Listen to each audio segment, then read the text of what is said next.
តាកម្មពី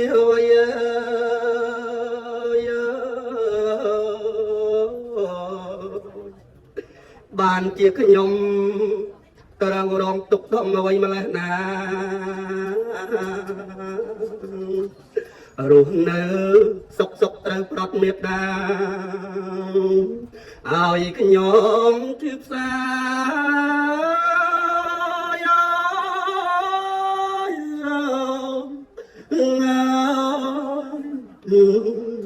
ព្រោះបាត់ណា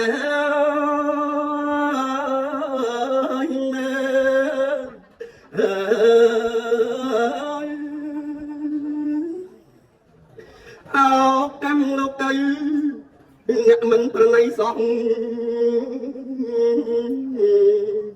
ឆក់យកជីវិតអ្នកមានគុណខ្ញុំយ៉ាងនេះឲ្យខ្ញុំរស់ណា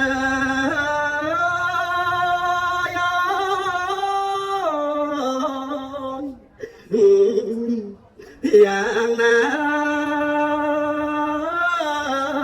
អន្តរ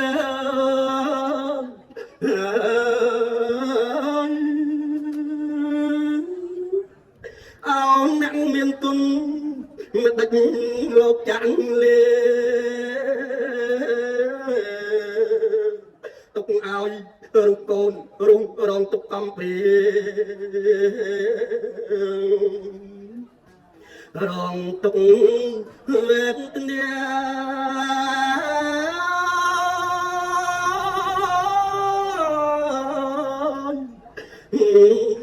ក្នុងជាវត្តណា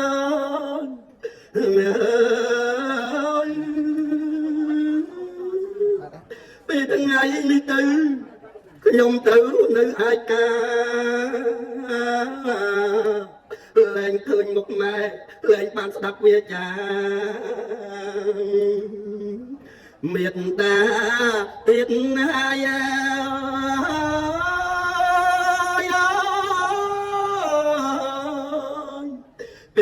ពេលណា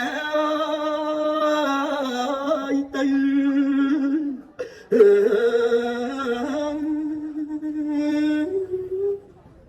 អង្គអោព្រះមេតើអ្នកដឹងទេកូនអ្នកម៉ែខ្លាំងណាស់ដើមទ្រូងចុកណែនបាយប្រេងតើពេលនេះណា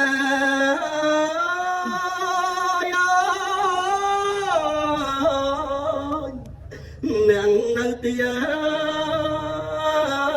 អើយណា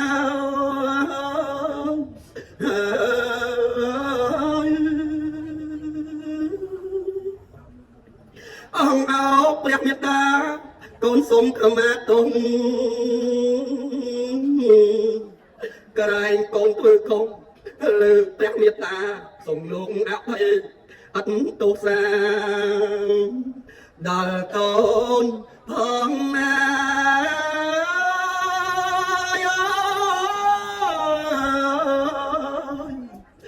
ណាព្រះណា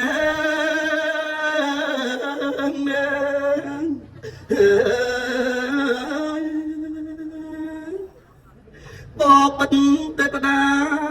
សូមលោកនាំសានៅបុណ្យកុសលដែលខ្ញុំបានធ្វើសូមឲ្យបានដល់មេត្តាខ្ញុំផងណា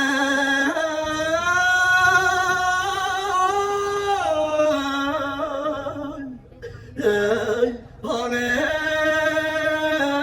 ហើយណា